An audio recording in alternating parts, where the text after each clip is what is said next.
Electric के सार्फिन को बड़ा रिलीफ मिलने का इम्कान है। नेपरा ने के इलेक्ट्रिक के औसत टैरिफ में ₹7.60 फी यूनिट कमी कर दी। नेपरा ने के इलेक्ट्रिक के लिए औसत टैरिफ ₹39.97 फी यूनिट से कम करके ₹32.37 कर दिया गया। इन तब्दीलियों से सार्फिन पर दूररस असरात मुरतब होंगे। नेपरा का ये फैसला सामने आया है कि इलेक्ट्रिक के टैरिफ में कमी मुतवक्के है। के इलेक्ट्रिक का टैरिफ ₹7.60 कम कर दिया गया। पिछले चंद दिनों के दौरान खूब माजरा हुआ। फेडरल गवर्नमेंट ने बिजली सस्ती करने का चक्कर चला के कराची वालों को घन चक्कर कर दिया और कराची को बिजली देने वाली कंपनी के इलेक्ट्रिक का माली तौर पर भुरकस निकाल दिया है। एक बहरान किसी सूरत हाल है जो कि पैदा हो चुकी है। कल से न्यूज चैनल्स की हेडलाइंस, अखबारात की सुर्खियां और सोशल मीडिया की पोस्ट पे खबरें जोर शोर से चल रही हैं कि कराची वालों को बिजली के बिलों में रिलीफ मिलने वाला है, बिजली सस्ती होने वाली है, कराची के मजे आने वाले। नेपरा ने के इलेक्ट्रिक के टैरिफ में फी यूनिट ₹7.60 कमी कर दी है,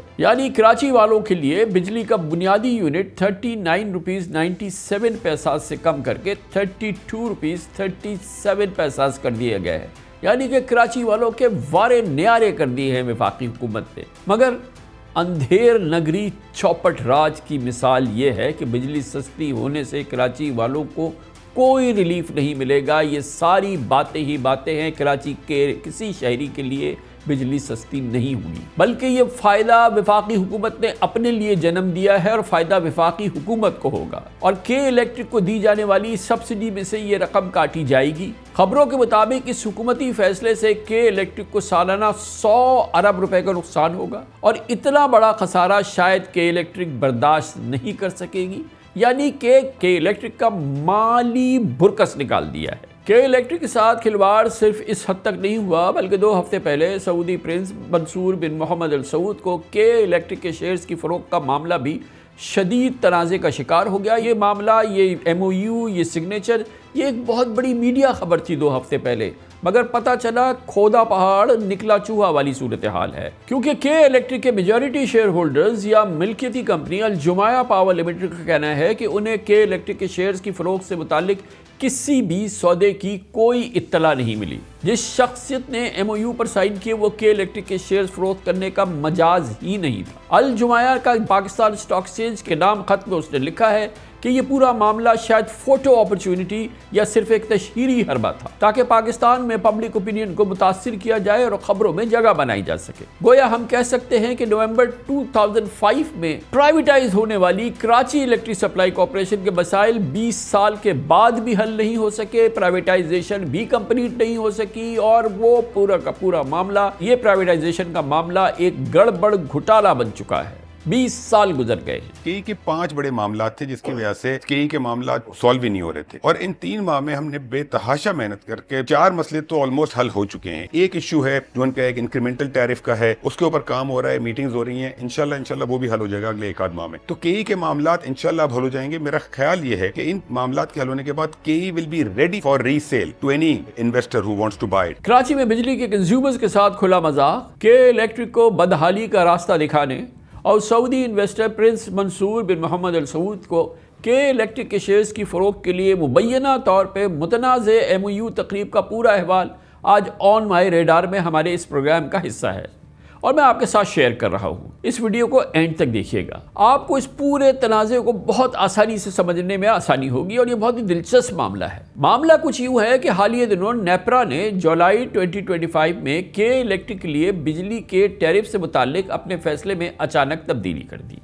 ये वो फैसला था जो तकरीबन 2.5 साल की मशावरत के बाद तय पा गया था और जल्द नोटिफिकेशन के लिए तैयार था। ये डन डील थी, मगर इत्तलात के मुताबिक नेपरा ने पावर डिवीजन के प्रेशर में अपना फैसला बदल दिया। नए फैसले के मुताबिक के इलेक्ट्रिक के जो बुनियादी बेसिक टैरिफ में 7.6 रुपीस फी यूनिट की कमी कर दी गई और ये टैरिफ 2024 से 2030 तक के लिए मुकर्रर किए गए थे। तवक्कुआत के ऐन मुताबिक ये खबर टीवी और अखबारात पे बड़े जोर शोर से चली कि कराची वालों को रिलीफ मिल गया। कराची वाले भी बेपनाह खुश हो गए, लेकिन दरअसल कराची वालों के साथ ये एक तरह का समझिए ड्रामा था। जी हाँ, हकीकत ये है कि इस रिलीफ का कराची के अवाम को कोई फ़ायदा नहीं पहुँचेगा।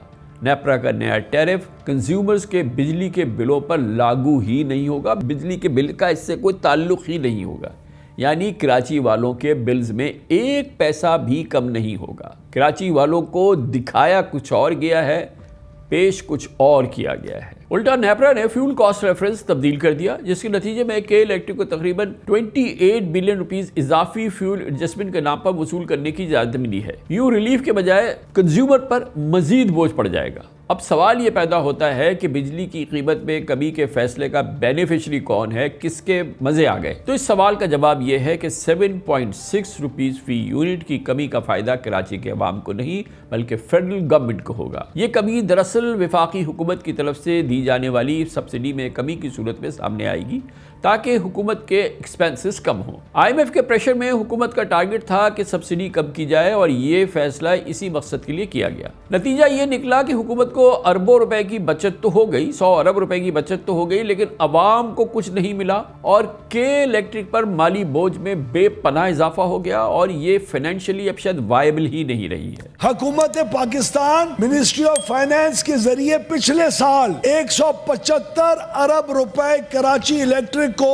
ٹیرف ڈیفرنشل سبسڈی میں پے کر چکی ہوئی ہے، جس کا بوجھ پورے ملک نے اٹھایا ہے، جس کا مطلب ہے کہ اگر یہ ٹیرف ڈیفرنشل سبسڈی نہ ہوتی اور کراچی الیکٹرک کے اوپر 175 ارب ضائع کرنے کے بجائے آپ 175 ارب روپے کے لیے ترقیاتی منصوبے بنا سکتے تھے۔ اس کا یہ مطلب ہے کہ آپ کو اپنی ٹیرف کے اندر ایفیشنسی لانا پڑے گی۔ اب بات کرتے ہیں فیصلے سے کے الیکٹرک پر کیا اثرات پڑیں گے۔ اس سوال کا جواب یہ ہے کہ کے الیکٹرک جو پاکستان اسٹاک ایکسچینج میں لسٹڈ کمپنی ہے، یعنی اس کے نفع اور نقصان میں عام انویسٹرز شامل ہیں، وہ کمپنی جو پچھلے سال 4 ارب روپے منافع میں تھی، اب کے الیکٹرک اربوں روپے کے نقصان میں چلی گئی آل آف اے سڈن۔ حالیہ دنوں میں کمپنی کو اپنی اے جی ایم یعنی کہ اینول جنرل میٹنگ منسوخ کرنی پڑی، کیونکہ پرانی بکس اور مالیاتی گوشوارے جو ان کے فائنینشیل اسٹیٹمنٹس ہیں اب سب آر پار غلط ہو چکے ہیں اور کمپنی کو دوبارہ اکاؤنٹس تیار کرنے ہوں گے۔ ایکسپرٹس کے مطابق یہ فیصلہ کے الیکٹرک کی مالی بقا یعنی کہ فائنینشیل وائبلٹی کے لیے خطرناک ثابت ہو سکتا ہے۔ کمپنی کے بیلنس شیٹ سے سالانہ 80 سے 100 بلین روپیز غائب ہو جائیں گے اور اس نقصان کی تلافی کا کوئی راستہ نہیں ہوگا۔ سورسز کا کہنا یہ ہے کہ اتنا بڑا خسارہ شاید کہ الیکٹرک برداشت ہی نہیں کر سکے گی۔ دیکھنا یہ ہے کہ یہ فائنینشلی وائبل نہیں رہتی ہے، یہ بینکرپٹ ہو جاتی ہے، یا یہ کہ اس کے ٹکڑے ہو جاتے ہیں، کیا ہوتا ہے۔ بہرحال یہ 20 سالہ پاکستان کی کے الیکٹرک کی پرائیویٹائزیشن کی کہانی ہے جو 2005 سے شروع ہوئی اور 2025 میں آج اس انجام کی طرف بڑھ رہی ہے۔ یقیناً یہ صورتحال کمپنی کے کیش فلو پر بھی اثر انداز ہوگی۔ اگر بینک لونز دینے سے انکار کر دیں گے اور انویسٹرز پیچھے ہٹ جائیں گے تو کے الیکٹرک کو بجلی بنانے کے لیے فیول خریدنے میں بھی دشواریاں پیدا ہو سکتی ہیں۔ ڈے ٹو ڈے سروائیول ہی مشکل ہو جائے گا۔ اس کا مطلب یہ ہے کہ اگر حالات بہتر نہ ہوئے تو کراچی کی بجلی کی فراہمی بہت ہی خطرے میں بھی پڑ سکتی ہے۔ گویا پاور ڈویژن یعنی نیپرا کی جانب سے یہ فیصلہ ریفارم نہیں بلکہ ایک ریگولیٹری ہٹ اینڈ رن ہے، یعنی بغیر تیاری کی ایک ایسا قدم جس نے اس پورے نظام کو دہلا کے رکھ دیا ہے۔ کم از کم کراچی کے بجلی کے نظام کی تو چولے ہل گئی۔ یہ معاملہ صرف کے الیکٹرک یا کراچی کے بجلی کے کنزیومرز تک محدود نہیں بلکہ اس نے فورن انویسٹرز کا اعتماد بھی ڈگمگا دیا ہے۔ چند ماہ پہلے سعودی گروپ الجمایہ کو فیڈرل گورنمنٹ نے بہت ہی ہائیسٹ لیول پر یہ یقین دہانی کرا دی تھی کہ الیکٹرک کے مسائل اب سب حل ہو جائیں گے اور ہم نے حل کرنے کا فیصلہ کر لیا ہے۔ اس سلسلے میں ایک بہت ٹاپ لیول میٹنگ بھی ہوئی تھی جو اسلام آباد کے ایک ہوٹل میں ہوئی تھی، مگر نیپرا کی اس اچانک فیصلے نے سعودی عرب اور کویت کے انویسٹرز کو ایک شدید جولٹ دیا ہے جو کہ واضح طور پر سامنے نظر آ رہا ہے۔ اب بات کرتے ہیں کہ الیکٹرک کے شیئرز کی فروخت کے لیے جو ایک کنٹروورشل ایم یو کی تقریب ہوئی۔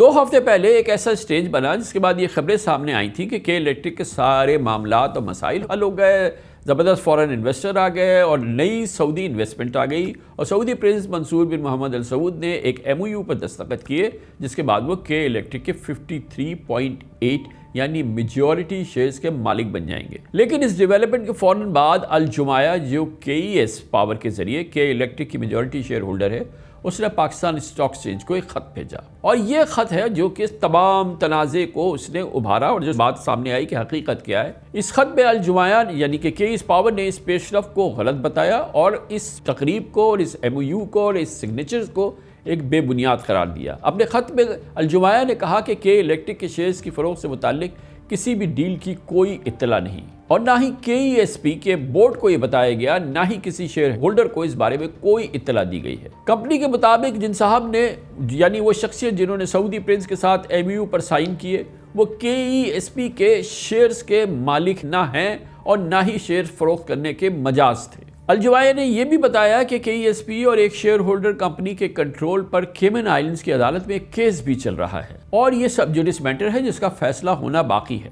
के इलेक्ट्रिक की मेजॉरिटी शेयर होल्डर्स कंपनी के मुताबिक ये सब महज फोटो शूट था ताकि अवाम को गुमराह किया जा सके। इस मामले पे हमने फेडरल गवर्नमेंट और मुतल्लिका लोगों से उनका मौक़िफ़ जानना चाहा, लेकिन नुक्ता का उनसे राब्ता नहीं हो सका। इस अजीब व गरीब कंट्रोवर्सी के बाद महज इतना ही कहा जा सकता है कि के इलेक्ट्रिक के मामला सुलझने के बजाय बेपनाह उलझ चुके हैं। नवंबर 2005 में के इलेक्ट्रिक की प्राइवेटाइजेशन के 20 साल बाद भी इस इशू का जारी रहना और उसका अब एक अजब गड़बड़ घोटाला बन जाना, ये एक बहुत ही अजंबे की बात है। हालिया दिनों में भी पहले के इलेक्ट्रिक के टैरिफ का असल फैसला हुआ, फिर अचानक उसे बदल दिया गया, के इलेक्ट्रिक को माली बोझ तले दबा दिया गया और इसके बाद के इलेक्ट्रिक की सऊदी शाही ख़ानदान की फ़रोख्त की खबर आई और इसकी तरदीद आ गई। ऑन माई रेडार में मैं बस इतना ही कहूँगा कि ऐसी regulatory policies, bad governance, mismanagement, बार बार के यू टर्न फॉरेन इन्वेस्टर्स को ख़तरनाक पैगाम नहीं तो और क्या है। जिन सरकारी इदारों यानी SOEs की प्राइवेटाइजेशन की उम्मीद की जा रही है, उनके हवाले से इन्वेस्टर्स क्या सोचेंगे, पाकिस्तान का इमेज क्या बाहर जाएगा। बेशक ये सूरत हाल प्राइवेटाइजेशन के लिए एक बहुत बड़ा धचका है। अहम सवाल ये भी है और देखा यह जा रहा है कि अगले हफ्ते प्राइम मिनिस्टर शहबाज शरीफ जब सऊदी इन्वेस्टमेंट कॉन्फ्रेंस में शिरकत के लिए रियाद जाएंगे तो वहाँ पर क्या इस मामले पर उनकी सऊदी लीडरशिप से बात होगी, वो गैर मुल्की इन्वेस्टर्स से वहाँ पे क्या केस पेश करेंगे अगर इस मामले पे सवाल उठाए जाए, क्योंकि सऊदी इन्वेस्टमेंट के लिहाज से KE का मामला सबसे इम्पॉर्टेंट है। वो कैसे यकीन दिलाएंगे कि हम वादे निभाते हैं या रातों रात हमारे यहाँ फैसले तब्दील नहीं होते। यकीनन इस डेवलपमेंट ने पाकिस्तान के रेगुलेटरी इमेज और फॉरेन इन्वेस्टर्स के कॉन्फिडेंस को एक बड़ा चोट दिया है।